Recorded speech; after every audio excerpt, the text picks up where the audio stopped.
friends. When I'm not roller skating, I like to create, and I love watercolor paint. So today I'm going to teach you how to paint flowers using a bloom technique. Let's bloom, shall we? Before we get into painting flowers, I'm going to teach you a few basics about watercolor paint, in case you're new to the medium. Watercolor is unlike most mediums in many ways. One is that you have to add water. Another major difference is you don't have to use black and white to lighten or darken a color. Let me tell you why. Here I'm going to do a little test to show you what happens when you add white and black to another color. I'm going to use blue in this example. Let's start with white. When white is added to any color, it will create a lighter color, but it is opaque, meaning you can't see through it. And watercolor relies on light reflecting through transparent layers, and the white really interrupts that glow. So if you prefer opaque look, I would recommend using gouache.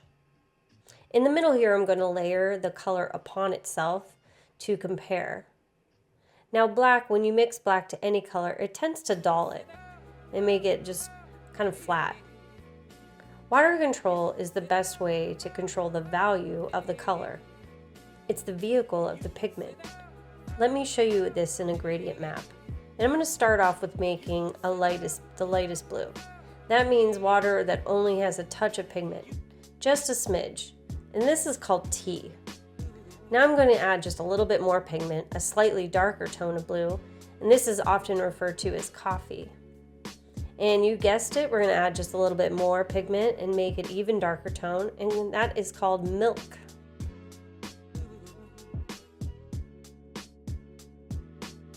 Now we're going to add a little bit more pigment, and I've got cream. And then the darkest of them all, butter, which is barely any water.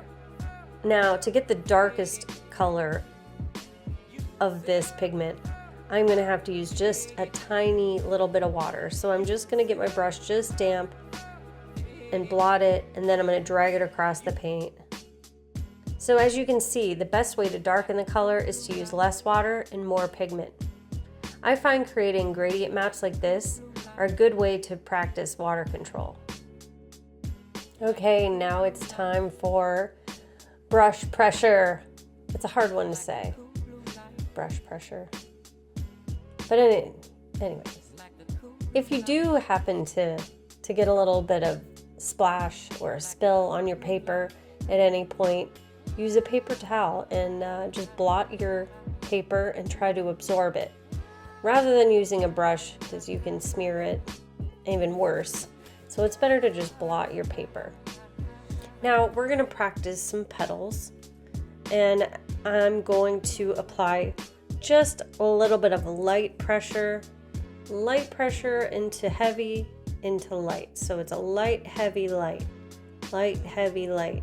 So you're kind of dipping down onto the paper in heavier pressure and then dipping lighter and then off, almost like you're gliding into the water, like if you were a bird skimming the water. Think of it that way. You're skimming the paper and then bringing it back up.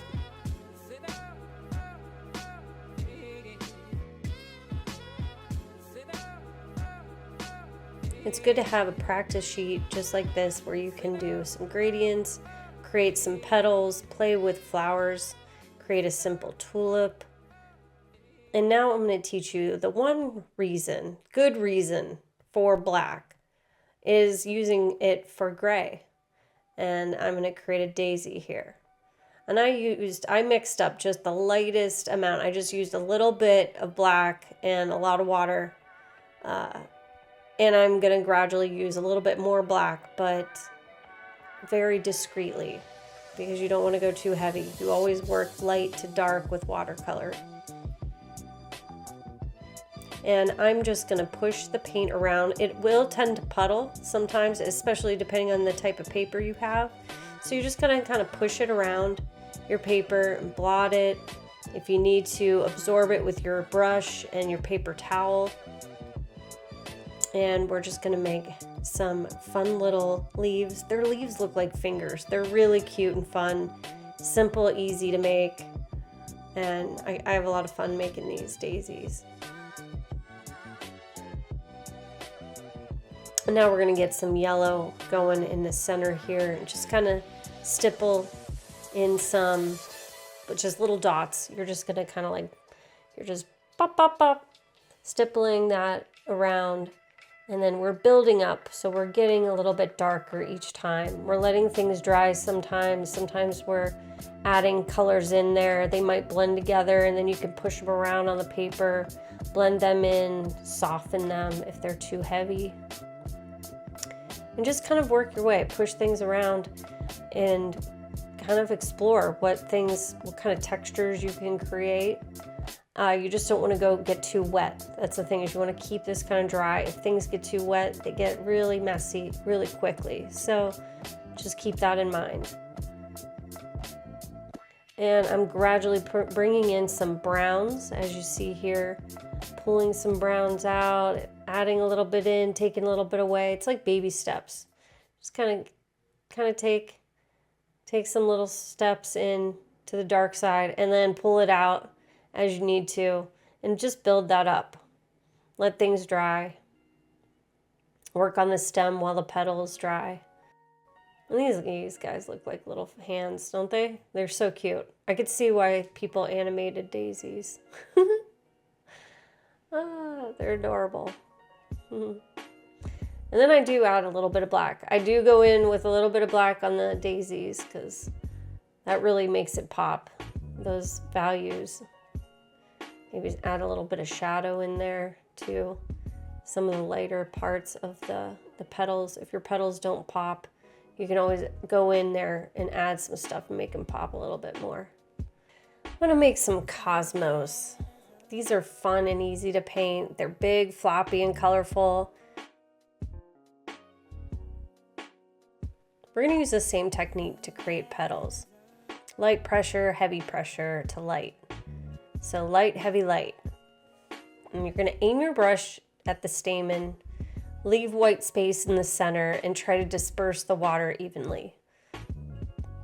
And when you take your darker color and tap it in the center, it'll bloom, which is magical, and it naturally looks like veins in a flower. I like to add color out to the tips. You just kind of rotate around the paper. Sometimes I even rotate the paper, but you got to be careful, make sure you don't touch your painting. And I like to keep the edges natural. Sometimes I soften them, but I like to use kind of like an organic edge. It has a more natural look. And these two colors blend well together so beautifully. So now I'm going to make a different perspective, the same flower in a different perspective. And this one's just going to be almost like it's kind of like folding in on itself, you know, as if it's like scooped up and you're looking at it from the side. You know, there's a little bit of a side perspective going on here.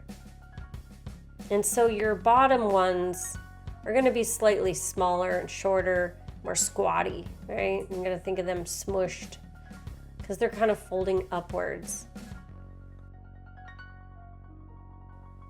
You're going to do the same technique. And as long as it is wet, it'll still be reactive. But the minute it is dry, like this one right here, yeah, it's not going to work. So I have to re-wet it.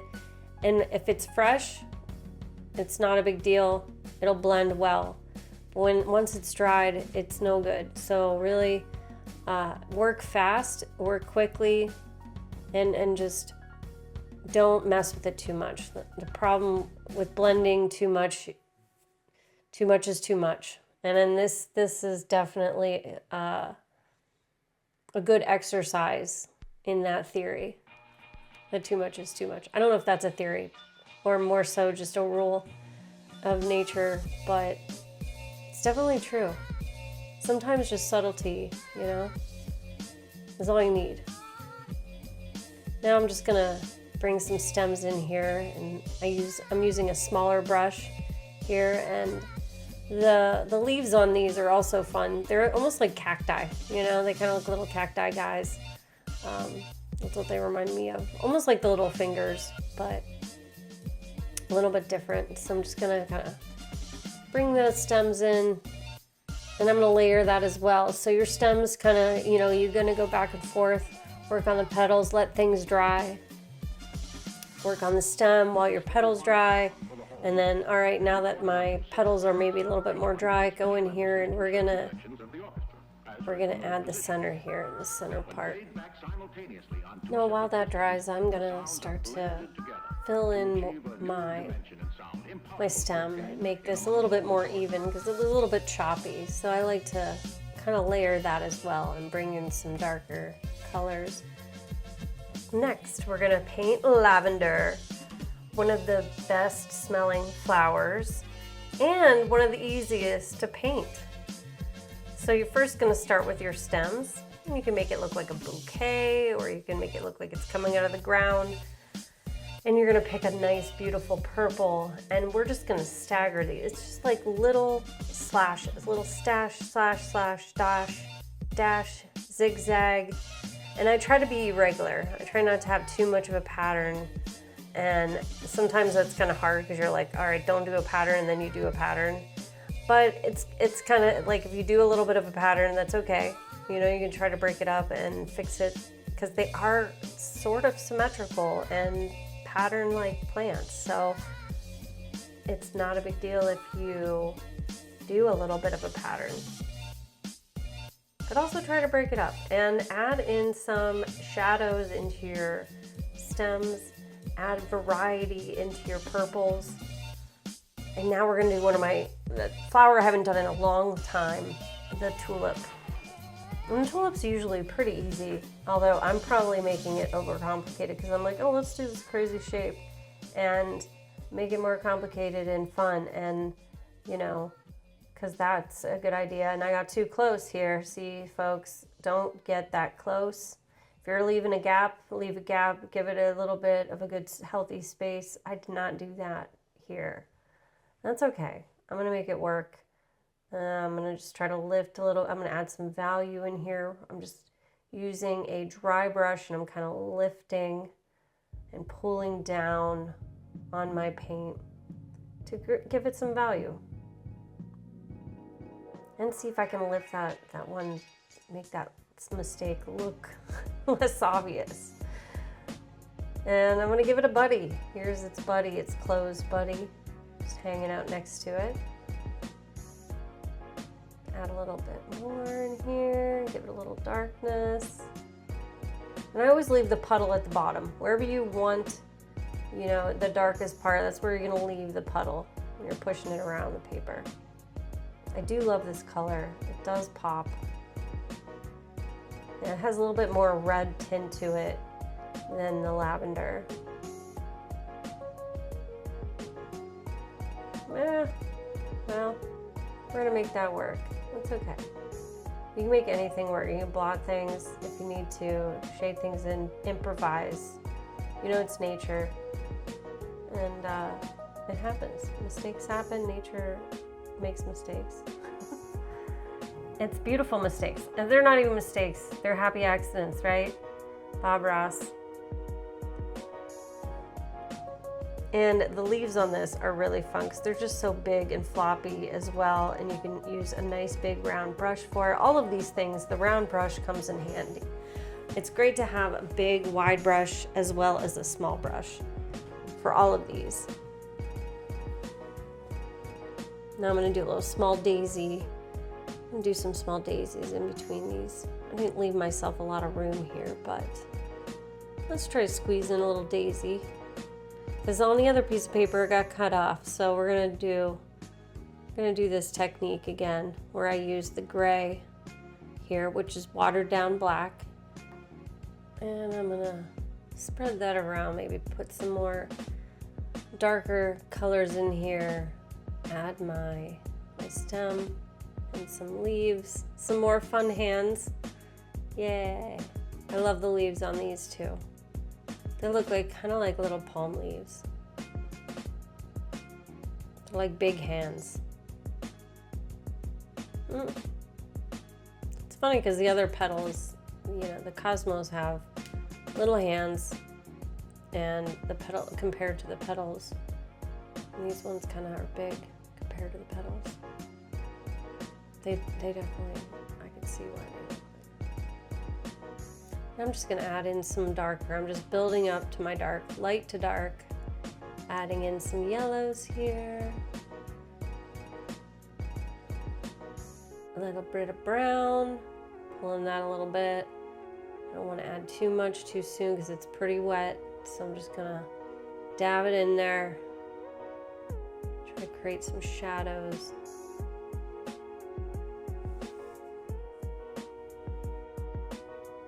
Now we're going to do some bloom flowers. And you're gonna start by painting petals with just water.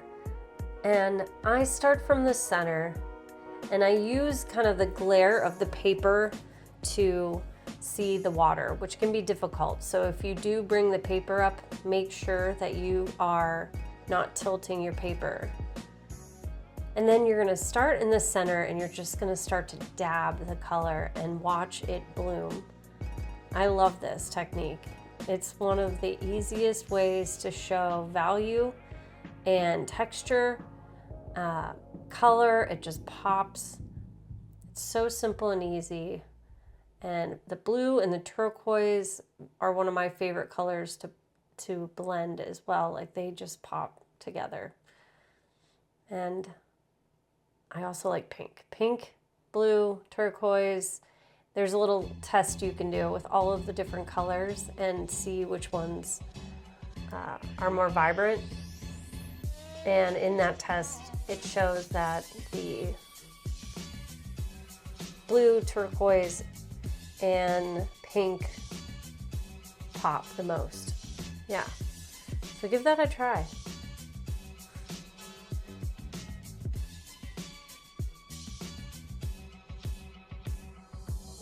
I'm just gonna keep painting flowers, and you can't really tell what I'm doing, so it's like, what is she doing? What is she painting? Oh, there's another flower.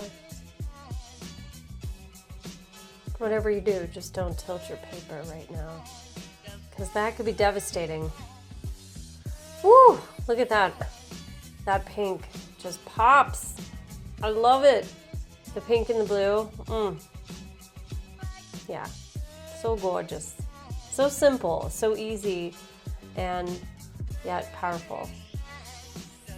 It's so satisfying. I think this is very therapeutic.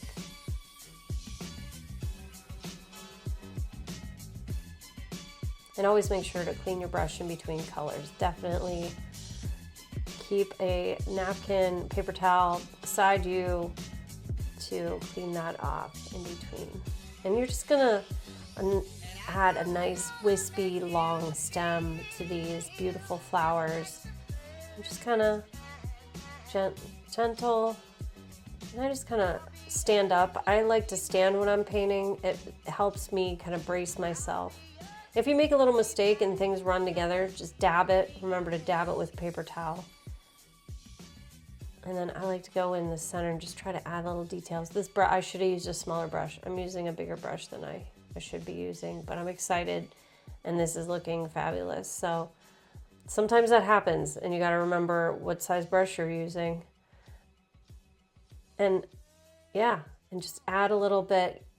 Darken the petals up, darken the stem up, work your way light to dark just like you would in other painting techniques.